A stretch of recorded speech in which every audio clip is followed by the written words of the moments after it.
Welcome! This is Solopreneur Success Strategies, where we talk about mindset, your website, your brand, your social media marketing, your customers, how to sell to your customers, how to find your customers, how to talk about the skills and knowledge you need in your business, and free software and tools to help you save time, money, and be more productive, as well as strategy and systems here on Solopreneur Success Strategies. Welcome! Welcome, this is Jane Gardner, and welcome to Solopreneur Success Strategies. And today is World Domination Wednesday, when we talk about you and your customer and how to keep your customers. Right now it is all about customer service today, and we've been looking at customer service before. And for those of you who don't know me, I'm Jane Gardner, and I work with my husband in our structural engineering firm for the last 20 years in the home office over in Western Canada. And I came out onto the internet about 3 years ago to help others with their business and starting a home business. So today is all about who are your customers? Well, we've already discussed that, so it's not all about that. It's all about me. No, it's all about Solopreneur Success Strategies. I have also got Jill, our Jack of All Trades Thursday, where we talk about the skills and knowledge you need, as well as Freebie Fridays, where we talk about free software and tools you can use in your business. And Saturday is all about systems and how they free up your time by putting systems in your business. Sunday is all about strategy and how you can make yourself a lifestyle business with your strategy. And Monday is mindset, all about mindset to start the week off right. And Tuesday was all about Get Your Message Out Tuesday, which is all about your brand, your messaging, and your website. But today is called World Domination because you want to be able to have a world where you dominate your customers in terms of them always staying with you. So this is all about how to define who your customers are, how to get the customers that you want, and then how to keep them. And right now we're talking about keeping your customers because we talked about how to get them before. So you can always go have a look at those episodes at jgtips.com/YouTube. On my YouTube channel, you have Solopreneur Success Strategies playlist, and they're all there. But today we're going to be talking again about customer service. But first off, we're going to ask, well, who are your customers? Well, everyone is not your customer, says Seth Godin, and I certainly agree. Your customers are those who want your solution to their problems, or they want your solution to fulfill their desire. There are over 4 billion people now, internet users online today, just today. And from those people, you should be able to find out who your customers are and get your customers. So we had a look at previously at who is your customer. You know who you are, your ideal customer. You know what they want that you can give them. You know where to find your ideal customer because we went and looked at that in the show previously. And you know when and how they like to buy. We had a look at how you could find that out as well. We also briefly looked at what is the ideal customer experience or journey through your business and how to make it an ideal one rather than a one that stops them at the doorstep. So you know how to provide some of the features of an ideal customer experience. And then we also discussed about converting prospects into the customers. And for me, it's all about personality and being the person who can sell to someone and understanding someone else's buying style. And we looked at some of the factors behind personality and that will affect your being a buyer or a seller. And there is some traits for personal styles that we talked about, and with knowledge and experience, you can adapt to another person's personal style to be able to have a better relationship, and so probably sell better to them, etc. And so with working with customers, there are 4 different buying styles, of which each of us have one more dominant in our personality than someone else. And detecting a person's buying style, you can be more successful as a salesperson with training and knowledge. So that's what we've been talking about. And so it's on a one-on-one relationship or even over the phone or on the internet. You can find out a lot about a person just about from the expressions and the questions that they ask you. So I have a course called You and Your Sales Style at jgtips.com/p-style, where we talk about customer-focused selling and how your sales style can be affecting how a person is relating to you. And so you have to understand what credibility is and who defines credibility, and identify your preferred selling style by doing a personality assessment, and then determining your customer's buying style. We give you some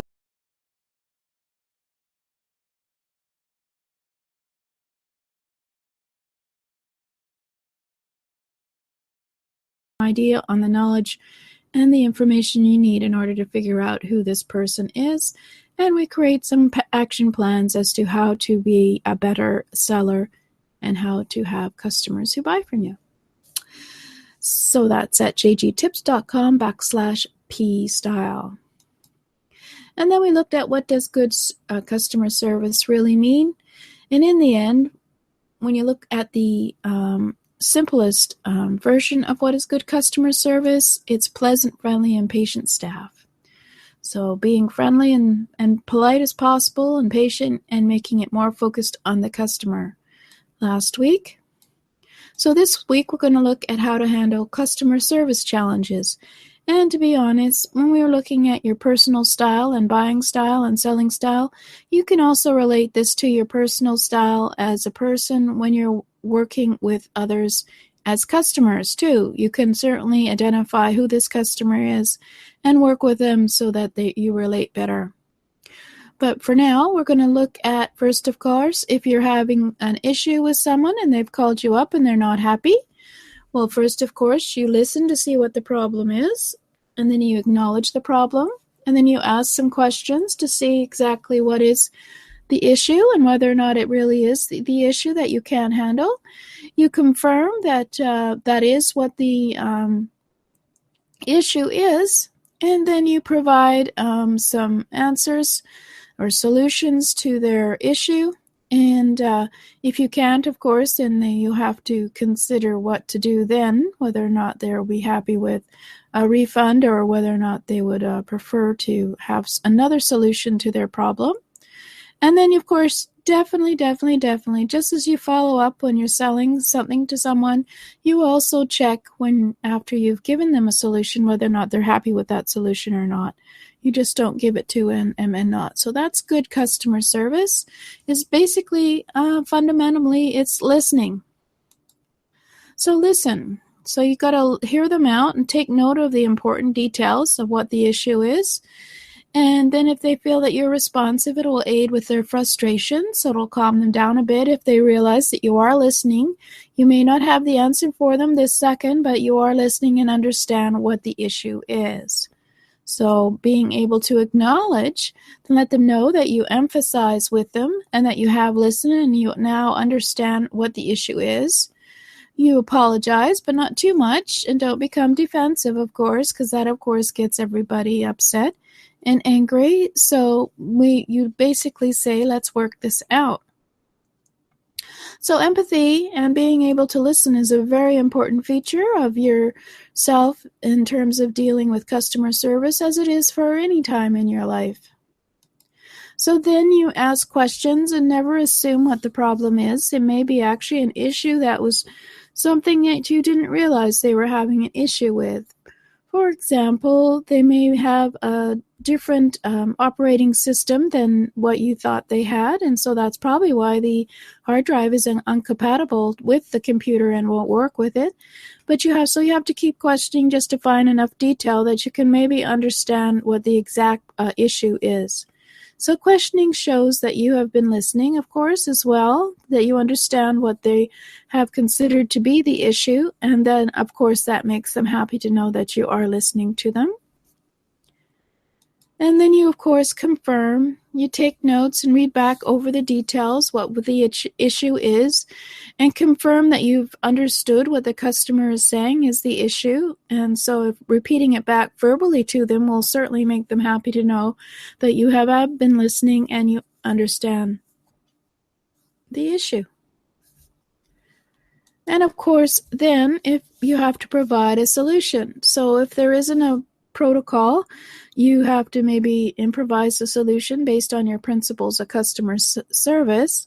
But if you have a solution, that's great. It will certainly make the customer happy if you can provide them with a solution that they wanted to begin with. And if that's not possible because you're not too sure what it is, then take it in and go and do some research on it and see whether or not there's an issue that you can solve. And if you can't provide an answer, then maybe improvise a solution based on your principles of customer service.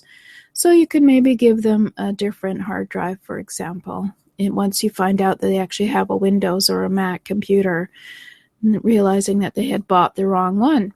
And then you just see it through to the end. So you don't just flippantly say, okay, here's the solution, I'll take it to the counter.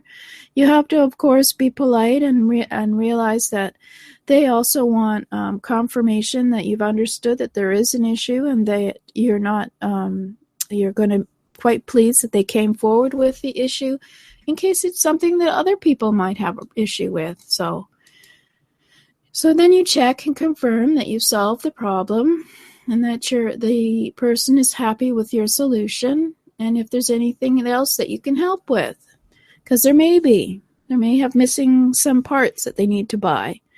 So you always have to make sure you check and follow up that the person with the problem, customer, is happy with the solution that you've given them and understands that you've given your best service, and make sure that there's not something else hiding in the back that they might want to talk about as well, because then you need to know that they're happy with everything, and that will give them a good feeling and they'll be happy with their customer service.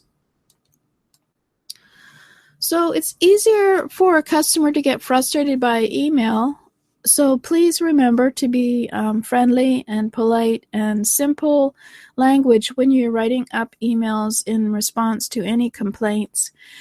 My husband hates email. In fact, he won't answer the email. I have to actually do the email. Sorry, this is confession time. I actually have to read the email and then I print them out for him to read, but he does not like going in for email because there's something about email that the language in it is sometimes can sound very angry or foreboding or threatening, even when it's a very simple thing that they weren't really upset about, but the way that it's written, it can sound very rude or threatening.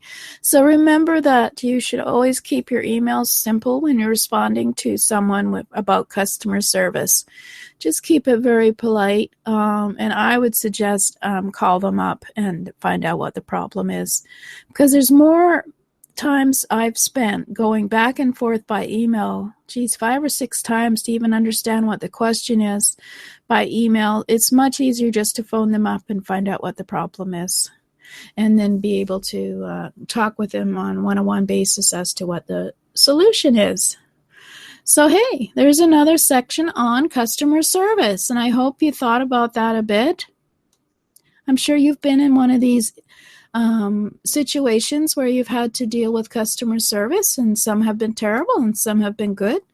So try and remember that you are a professional, you are in business, and that even if you're just a solopreneur, you do still need to have good customer service if you want people to keep coming and buying from you. So when you get a question by email, remember to take a pause and then think about what you're going to say and listen. Ask for a phone number, call them up, ask what the issue is, acknowledge what the problem is, give a few questions to find out what really is going on in case you misinterpreted what they said.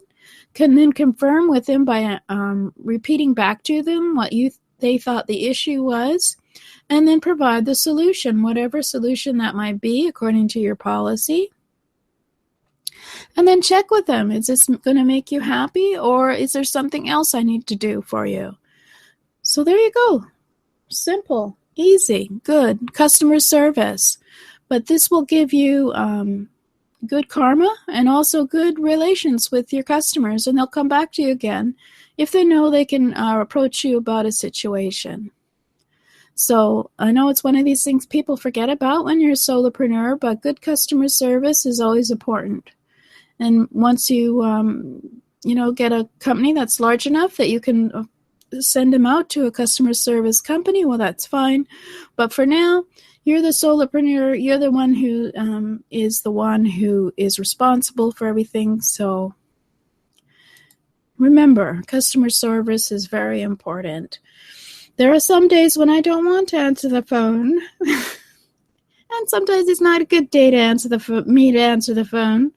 And so I leave it to go to voicemail. And then when I take a breath, I phone them back up to find out what's going on.